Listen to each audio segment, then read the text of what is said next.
नई बहू का नया जलवा। एक परिवार में भगवती और उसके साथ उसका पति रहता था। भगवती के दो बेटे थे।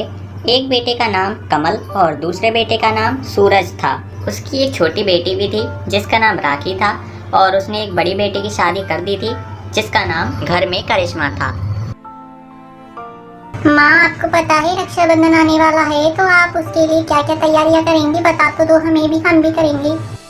अरे यार, क्या तैयारी करेंगे हम कुछ तैयारियां नहीं करते बहू। हम केवल एक ही चीज करते हैं, एक तिलक करते हैं और एक राखी बांध के विदा कर देते हैं, और कुछ भी नहीं करते हैं हम लोग।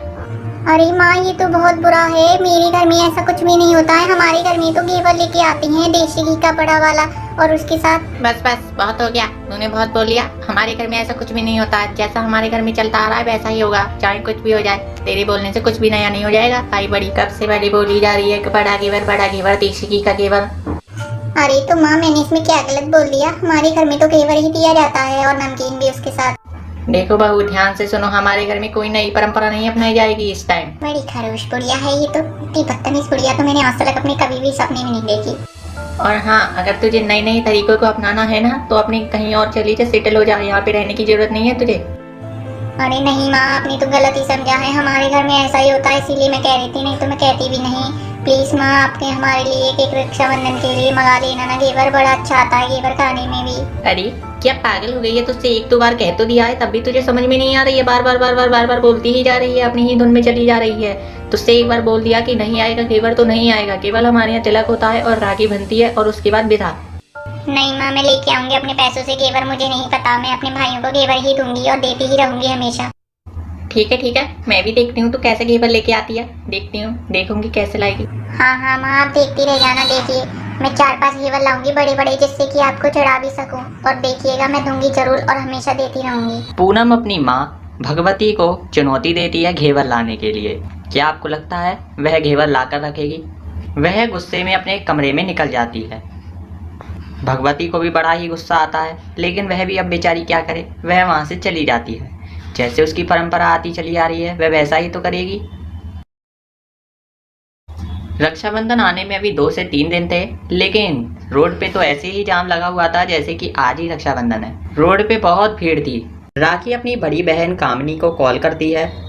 हाँ हेलो कामनी, कैसी है? तुझे तो बता ही दे कि तू ठीक है कि ना है। अरे क्या बताऊँ राखी, ये राजू तो बड़ा ही परेशान करने लगा है। पता नहीं कब सीखेगा बोलना। मेरे को तो बहुत पागल कर देता है ये, मैं क्या करूँ? अरे राजू की बात छोड़, तू मुझे ये बता, रक्षाबंधन आ रही है परसों, तो तू कब आ रही है राखी बांधने के लिए? जल्दी आ जा, हम तो बहुत याद कर रहे हैं। अरे तो सूरज और कमल से कह दे, वो मुझे लेने आ जाएंगे। वो क्या करते हैं घर पे, उनसे कह दे मैं आ जाऊंगी तो तुरंत। हे क्या जोक मार रही है तू? वो कभी आते होंगे तेरे घर पे? कभी भी ऐसे बोल रही है तू? अपने आप आ जा, अपने आप। चल तो मैं रक्षाबंधन से एक दिन पहले यानी कि संडे को आऊंगी, ठीक है? जिससे कि मैं सोमवार को करके मंगल को चली जाऊंगी। ठीक है, मैं मम्मी से कह दूंगी आ जाइयो कल, और फिर मंगल को चली जाइयो, ठीक है ना? आ जाइयो, कह दूंगी। रख ले फोन, चल।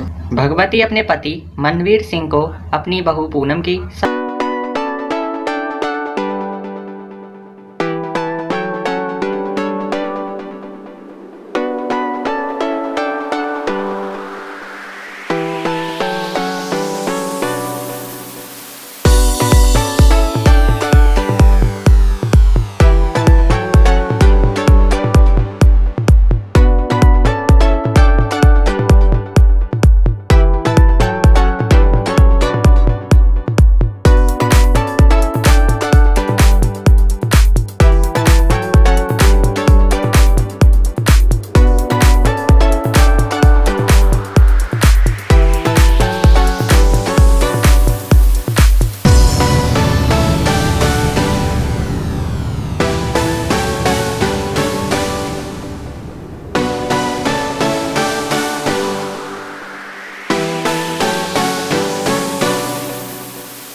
बार प्लीज़ पापा हमारे लिए तो मंगाइए आप। तेरी आंखें बाहर निकाल लूंगी अगर तूने एक और बोला तो मंगा लीजिए प्लीज़ प्लीज़ करके लात मारूंगी, पलंग जाके गिरेगा तेरे लिए।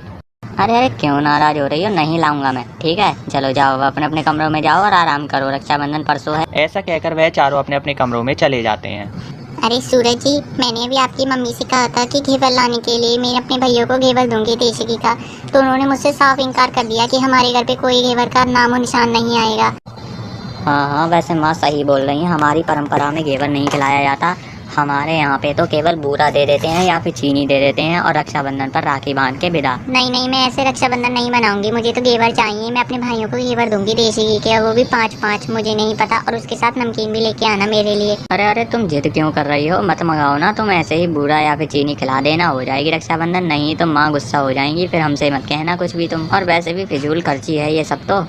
अरे अरे, फिजूल खर्ची है तो क्या हुआ, मंगाओगे नहीं क्या? खाएंगे, खाने के लिए नहीं होता है क्या ये चीजें? खाने के लिए ही बनाई जाती हैं इसी दिन खास। मेरे लिए 5 घेवर के डिब्बा आनी चाहिए बस, कुल मिला के, बात खत्म। ठीक है तुम तैयार हो जाओ, हम अभी घेवर के डिब्बे लेने चलेंगे, ऑर्डर दे देंगे जिससे कि हमारे घर पे परसों ही देने आ जाएगा वो, नहीं तो फिर मिलते नहीं है उस टाइम पे, अगर हम उसी टाइम जाएंगे इमरजेंसी। पूनम सूरज के मुंह से घेवर लाने की बात को सुनकर बड़ी ही खुश होती है बेचारी। राखी अपनी भाभी पूनम के कमरे में आती है। पूनम भाभी आप नाराज तो नहीं होना माँ की बात पे, माँ ने घेवर लाने के लिए मना कर दिया, इसीलिए मुझे लग रहा है कि आप नाराज हो, इसीलिए मुझे बता भी नहीं रही हो। बताओ ना मुझे पूरी बात, क्या हुआ था आपकी माँ के बीच में, पूरी बात बताओ। अरे कुछ नहीं, आपकी माँ ने हमारे लिए घेवर लाने के लिए मना कर दिया, यूँ कह रही थी कि चीनी है बुरा खाओ। अब हम ऐसे कैसे करेंगे, हमने बचपन से ऐसे नहीं किया है। तो भाभी वैसे ही माँ अपनी साइड पे सही हैं और आप अपनी साइड पे सही हो। माँ भी तो इसीलिए मना कर रही हैं क्योंकि उन्होंने बचपन से ऐसा कुछ भी नहीं किया है, और आप इसीलिए कह रही हो क्योंकि आपने बचपन से ऐसा ही किया है। लेकिन अब कुछ कर भी तो नहीं सकते हैं, अब आपको यही रीति रिवाजों को मानना होगा क्योंकि आप इसी घर की बहू हैं, इसीलिए, नहीं तो आप मत मानिए और आपकी इच्छा है।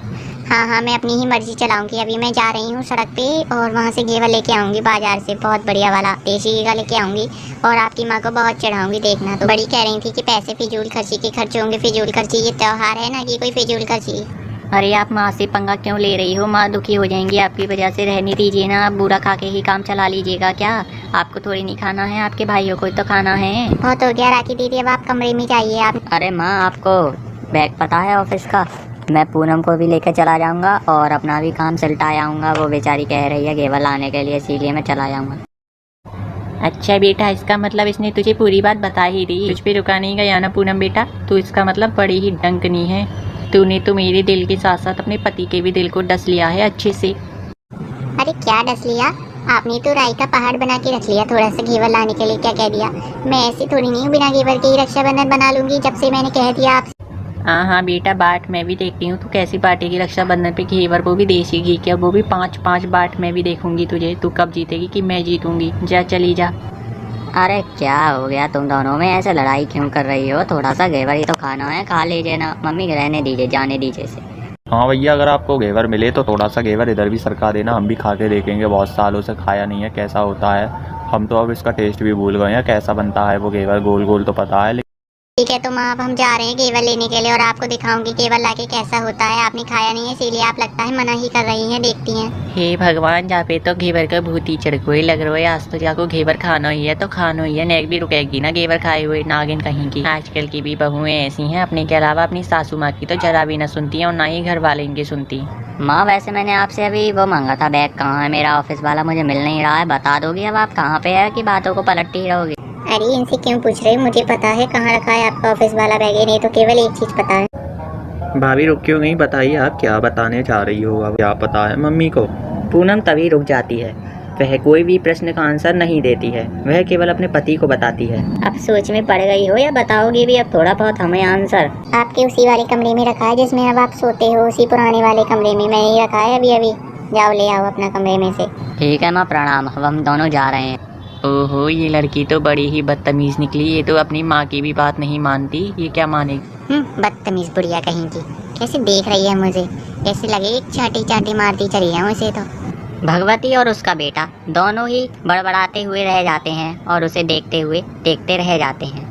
अरे कहाँ है, यहाँ पर भी बैग, मैंने तो सब में देख लिया, तुम कह रही थी कि पुराने वाला कमरा वही है, यहाँ तो मैंने सब जगह देख लिया। हे भगवान, सेफ में देखा कि नहीं देखा, आप ऐसे ही देखते रहते हो अंधों की तरह, ध्यान से देखो तभी तो पता लगेगा तुम्हें कहाँ है। अरे तो यही तभी बता देती कि सेफ में रखा है वहाँ पर, नहीं तो इतनी देर से मैं देख रहा हूँ तभी नहीं बता सकती थी कि सेफ में है। पुराना कमरा बोल नहीं थी मुझसे। अब जल्दी से सेफ खोलो और जल्दी से बैग निकालो, नहीं तो वहाँ पर बहुत भीड़ हो जाएगी। घेवर वालों की दुकान में 2 दिन रह गए हैं केवल, और पता ही है आपको तो देसी घी वालों पे कितनी भीड़ लगी रहती है। हमारा नंबर आएगा नहीं आएगा पता नहीं। चलो जल्दी से अब। हाँ चलता हूँ, अब क्यों देरी करती हो, जल्दी जल्दी चलेंगे, जल्दी जल्दी चलो। कार निकालो जब तक मैं पहुँच रहा हूँ। क्या कार? टमटम पे चलो, साधारण पैरों से चल लो, अपने ज्यादा ही हुड़ के परी बन रही हो। वह दोनों पैदल ही पैदल रक्षाबंधन के घेवर को लेने के लिए निकल जाते हैं। वह सोच रही थी कि देसी घी का और 5-5 बड़े बड़े घेवर को खरीदूंगी, लेकिन पता नहीं उसे आगे मिलेगा कि नहीं मिलेगा। घेवर वाले की तो पता नहीं, लेकिन आगे उन्हें राखियाँ ही राखियाँ का शॉप मिल जाती है। उस शॉप पर तो इतनी भीड़ लग रही थी कि मानो जैसे कि आज ही रक्षाबंधन का त्यौहार है। आज ही सब लोग राखी के त्यौहार को मना लेंगे और कल तक सारी राखियाँ बाजार से क्या पूरी दुनिया से ही समाप्त हो जाएंगी। तभी वहाँ सूरज और पूनम आ जाते हैं। अरे वाह, कितनी प्यारी प्यारी राखियाँ हैं। देखिए जी यहाँ पे कितनी प्यारी प्यारी हैं, और यहाँ पे तो ऐसा लग रहा है कि कोई एक स्कीम वगैरह जारी है। चलो ले लेते हैं हम लोग, पहले स्कीम तो पढ़ लें हम, कैसी है स्कीम। जरा रुको मैं पढ़ता हूँ। जिसका कोई भाई नहीं उसके लिए फ्री। प्यारी प्यारी राखियाँ हैं, चलो ले लेते हैं जी। 2-4 राखियाँ मैं अपने भाइयों के लिए ले लेती हूँ, मुझे तो बहुत प्यारी लग रही हैं यहाँ की राखियाँ। ऐसा लगता है सारी राखियाँ उठा लूँ।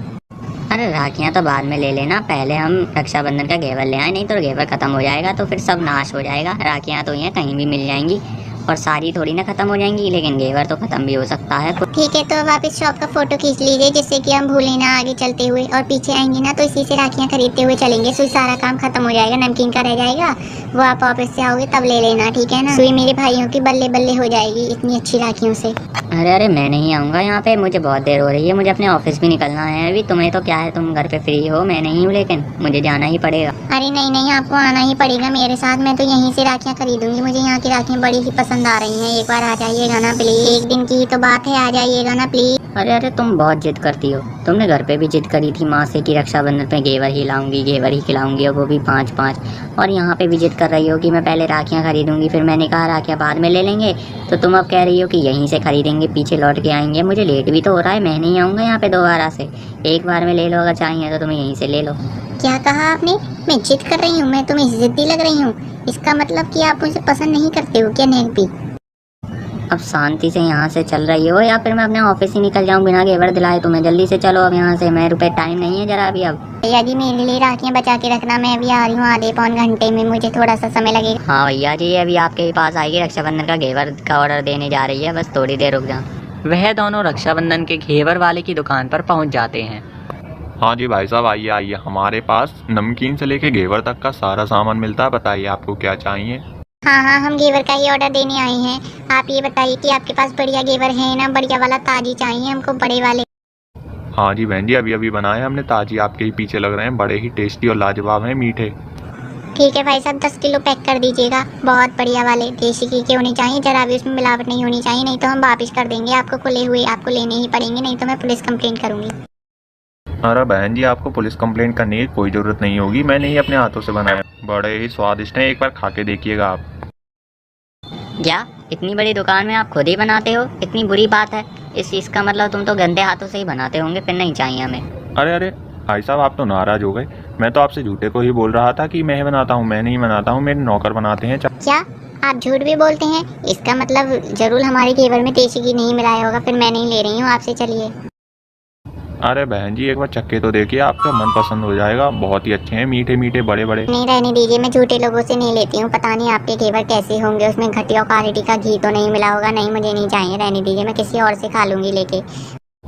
अरे अरे बहन जी, लगता है आपको जरा भी विश्वास नहीं है, लगता है आपको चाहिए ही नहीं, आप ऐसे ही टाइम पास करने के लिए आ गई हैं दुकान में। अरे तेरी इतनी हिम्मत कैसे हुई मेरी पूनम से ऐसे बोलने की? तेरे ऐसे जूते जूते मारूंगा ना, खून निकाल लूंगा। अभी रुको, मैं तुम दोनों की पुलिस कंप्लेंट करता हूँ, जब भी तुम्हें अकल आएगी। यहाँ से चले जाओ, नहीं तो मैं पुलिस कंप्लेंट कर दूंगा तुम दोनों की। ये मेरा बैग दिख रहा है ना, यही मुंह पे मारूंगी अगर तूने पुलिस कंप्लेंट कर दी तो। एक तो इसमें तेरी ही गलती, एक तो झूठ बोलता है, ऊपर से दूसरे पे नाम दोषी करता है। और नहीं तो क्या, तू तो बड़ा झूठा निकला रे। अरे अब तुम दोनों जा रहे हो या फिर जूतों से मैं ही तुम्हें मारूं? अरे चल चल, तेरे कहने से पहले ही हम जा रहे हैं, तेरे जैसे का कौन घेवर खाएगा देसी घी का विशुद्ध। अरे तो तुम्हें देख कौन रहा है, चलो जाओ यहाँ से, हमारे पास नहीं है तुम जैसे लोगों के लिए, गरीब परिवार के लोगों के लिए घेवर वेवर कुछ भी। चलो सूरज, हमें नहीं लेना है यहाँ से कोई घेवर वेवर, ये तो बहुत बदतमीज आदमी है, यहाँ से नहीं लेंगे, अब हम कहीं और से ही लेंगे। अरे माँ, कमल बता रहा था कि भाभी चली गई है घेवर लेने के लिए, आपने उन्हें रोका नहीं क्या? हमें तो बड़ा ही रोक देती हो आप। ना रोकूंगी बेटा, वो अपने आप ही रुक जाएगी। तुमको अभी पता ना है बाजार के हुलिया वो घटिया क्वालिटी में बनाते हैं सब, जब ये तो हमारे घर में परंपरा चली है। हाँ हाँ माँ, मुझे ये तो पता है, लेकिन भाभी को नहीं पता है ना, वो पहली बार कर रही है ना रक्षाबंधन हमारे घर में। अरे सही है मम्मी, नहीं रोका, कोई बात नहीं, ले आने दीजिए, थोड़ा सा हम भी चख लेंगे, हमने भी बहुत सालों से नहीं खाया है। थोड़ा सा आप भी खा लेना, थोड़ा ये भी खा लेंगी, थोड़ा पापा भी खा लेंगे, और क्या है। अरे कमल बेटा, तेरे से मैंने कितनी बार की है, तुम मत बोल बीच में, तेरे इतनी जोर का चांटा मारूंगी ना, खून निकाल लूंगी एक बार में, तेरे से इतनी बार कह दी है मैंने। ठीक है तो मम्मी हम जा रहे हैं, तुम मेरे चांटा मारोगी जैसे, अच्छा तो मैं चले ही जा रहा हूँ यहाँ से। ठीक है तो मम्मी, भाभी घेवर लेके आए ना तो थोड़ा सा मुझे दिखा देना, मैं भी देखूंगी, बहुत दिनों से देखा नहीं है कैसा दिखाई देता है। खाऊंगी नहीं लेकिन मैं बस देखूंगी, ठीक है ना मम्मी जी? हे भगवान, इन दोनों ने कहा है हुए, जब यही दोनों ना बात सुन नहीं मेरी तो वो बाहर वाली कहा सुनेगी। जहाँ से तो अच्छा है, बोलना ही बेकार है इन दोनों से, तो मैं तो खुद थक जाऊंगी इनसे बातें करते करते। जाओ। ठीक है तो माँ, हम दोनों रक्षाबंधन के लिए कपड़े खरीदने जा रहे हैं, आपको आना हो तो आ जाइएगा। रक्षाबंधन वाले दिन कामनी अपनी बहन से कहती है, हाँ बस मैं निकलने ही वाली हूँ, 2-3 मिनट पर निकल ही जाऊंगी, बस तू अपना इंतजार करियो, घर की सफाई करियो। हाँ आजा, मैं अभी तैयार भी ना हुई हूँ, जल्दी आइयो, लेकिन अब बहुत देर रहने वाली है, 1:30 बजे का मुहूर्त है क्योंकि। अरे हाँ 1:30 बजे से पहले ही आ जाऊंगी, मरे मत, चल अब फोन रख, मैं तैयार रह जाऊँ जल्दी से 3 मिनट में, और निकलूंगी भी तो सही, फिर ट्रेन से आना है मेरे को बरेली से, वैसे भी बहुत देर लगेगी। चल मैं जा रही हूँ, अब रख ले फ़ोन। ठीक है रख लो, और वहाँ से बड़ा वाला नमकीन का पैकेट लिए हैं, मुझको बहुत अच्छा लगे वो खाने में, सही है। अमीर ने खिलाया गरीब को पिज्जा। रुद्रपुर नाम के एक गांव में संजना नाम की एक लड़की थी। उसका परिवार इतना गरीब था कि कभी कभी उन्हें 2 वक्त का खाना भी नहीं मिलता। संजना की पढ़ाई का खर्चा भी चलाने के लिए अब उनके पास पैसे नहीं थे। अब संजना भी मजबूर थी स्कूल ना जाने के लिए। अब वह घर पर ही अपनी पढ़ाई करती है। पढ़ाई करने के अलावा वह घर से बाहर नहीं निकलती। संजना की 2 सहेलियां भी थीं। संजना को 1 हफ्ता गुजर जाता है। उसकी सहेलियों की चिंता धीरे धीरे बढ़ने लगती है। वह सोचती हैं कि हमारी सहेली संजना स्कूल में क्यों नहीं आ रही है। उन दोनों को क्या पता था कि उनके घर की अब आर्थिक स्थिति बहुत खराब हो चुकी है। मीरा और रानी का स्कूल की पढ़ाई में भी मन नहीं लगा। वहाँ संजना भी सोचती है स्कूल में जाकर पढ़ाई करने का, लेकिन उनके घर की स्थिति अच्छी नहीं थी तो वह मन मारकर ही बैठी रहती है। वैसे हम लोगों के कारण हमारी बेटी पढ़ नहीं पा रही, हम कितने बुरे माँ बाप हैं। हमसे ज्यादा बुरा तो माँ बाप कोई नहीं होगा। इन दिनों को देखने से पहले तो भगवान हमारी बेटी को किसी और के घर में जन्म दे देते। सही कह रही हो तुम, हमारे किए कपाल हमारे बच्चे को भोगना पड़ रहा है। चलो जी, कोई बात नहीं, मैं ऐसा करूंगी, किसी के घर पे काम मांगने जाऊंगी कल, जिससे कि कुछ पैसे आए और हम अपने 2 वक्त का खाना खा सकें। हाँ, मैं भी कल अपने मालिक के पास जाऊंगा और उनसे काम की कहूंगा, शायद वो मुझे फिर से रख लें काम पर। अगले दिन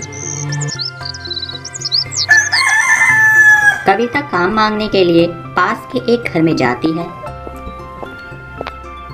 घर में जाने से पहले वह सोचती है, चलो बेटी उठो, खाना रेडी है, स्कूल नहीं जाना है, बहुत देर हो जाएगी फिर। हाँ मम्मी, मैं सोच रही हूँ थोड़ी सी देर और सोने दीजिए ना। वह अपने पुराने दिनों को याद करती थी।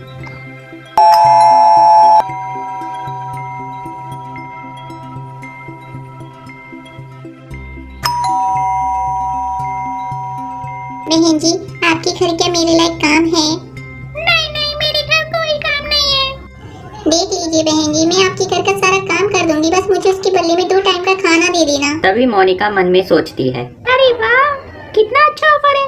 ऐसे पैसे भी नहीं देने, बस काम के बदले खाना देना है। और वैसे भी हमारे घर में डेली खाना भी तो बिगड़ता है, वही दे दिया करूंगी रोज, इससे मेरा खाना भी नहीं बिकेगा और मेरा घर का काम भी सारा हो जाएगा। चल ठीक है, आ जाइयो कल से। मोनिका की बात सुनकर कविता बड़ी ही खुश होती है।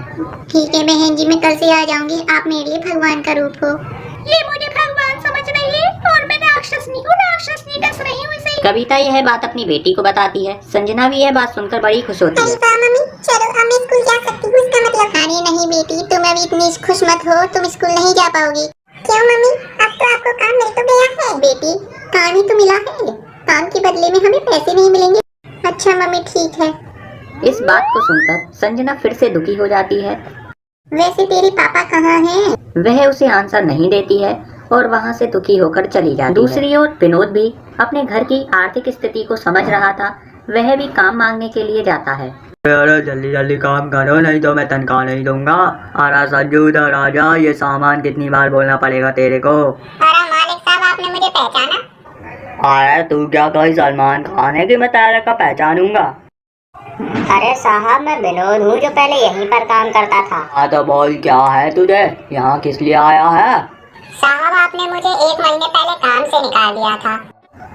हाँ तो फिर क्या करूँ अब तेरा, यहाँ से चला जा नहीं तो पिटेगा। साहब, आप मुझे फिर से काम पर रख लो। चल निकल जा यहाँ से, तेरे जैसे कि यहाँ कोई जरूरत नहीं है, बहुत पिटेगा, निकल जा। साहब रख लो, मैंने 3-4 दिनों से कुछ भी नहीं खाया है। अरे क्या मैं लगा के रखी है, नहीं जाएगा तू यहाँ से, अभी तुझे पुलिस स्टेशन में लेके जाऊँ। अरे साहब, मेरे साथ साथ मेरे घर के सभी लोग दुखी हैं, मुझे खाने को भी नहीं है।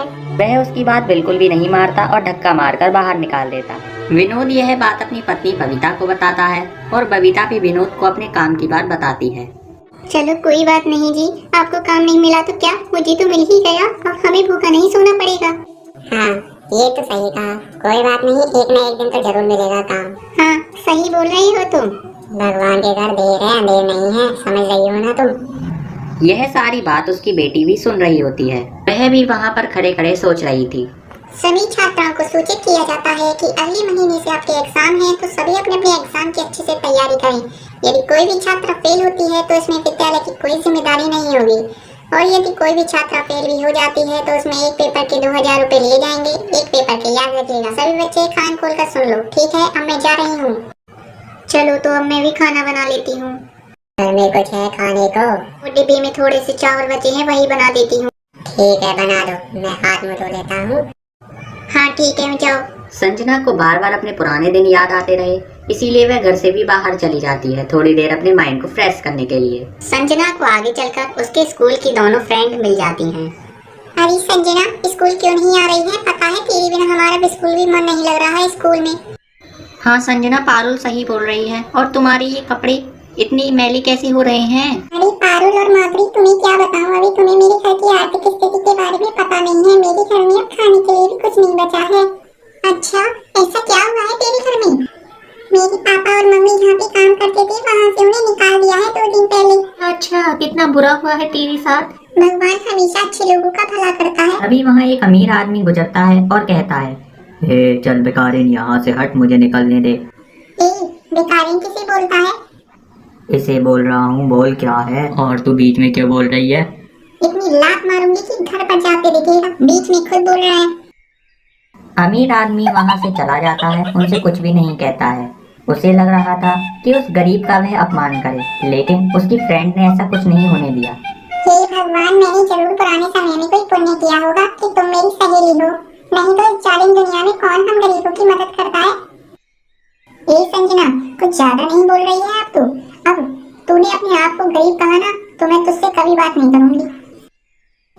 संजना के दोनों दोस्त एक दूसरे के कान में खुसुर फुसुर करती हैं और उसको एक सरप्राइज देने की बातें करती हैं। वह दोनों संजना को कार में बैठाकर ले जाती हैं और उसे सरप्राइज के बारे में कुछ भी नहीं बताती हैं। वह तीनों एक कपड़े की दुकान पर आती हैं और वहां से संजना के लिए नए कपड़े खरीदते हैं। संजना नए कपड़े पहनकर शीशे में अपने आप को देखती है और मन ही मन बहुत ही खुश होती है। संजना की दोनों सहेलियां उसे पिज्जा शॉप भी ले जाती हैं और वहां उसे पिज्जा खिलाती हैं, क्योंकि उसने 2 से 3 दिनों से खाना भी नहीं खाया था, इसीलिए बड़े ही चाव से वह पिज्जा खाती हैं।